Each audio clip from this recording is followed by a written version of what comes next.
Okay, this is a real quick and dirty one, just using my webcam. It's on a subject which is dear to my heart. There are dozens of posts and comments out there on the internet regarding video shutter speed or angle, especially the so-called 180-degree rule. I'm not going to join in the chorus of arguments for and against using the 180 or 360 or anything else that's already been well and truly beaten to death.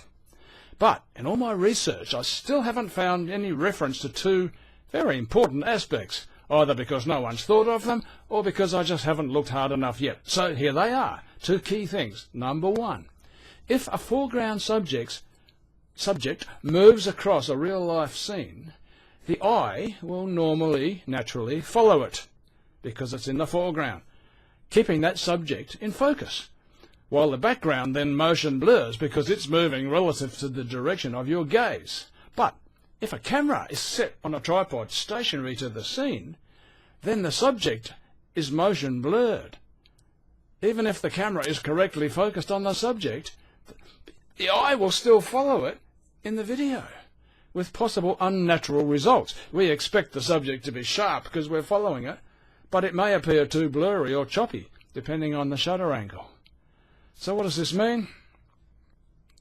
It means that if you're producing some video, you just need to think a little bit about setting up your shot. If you're going to have a moving subject, just be a bit careful about whether you have it moving across a stationary background, if you know what I mean.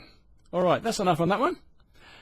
Point number two, persistence of vision will always blur a moving subject naturally.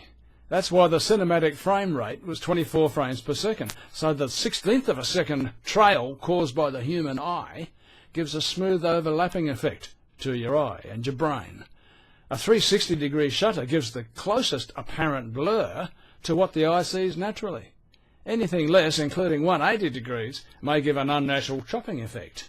Sure, it might be what we've gotten used to from our cinema days, but try telling that to the kids. These days, most of them wouldn't even know what cinema is.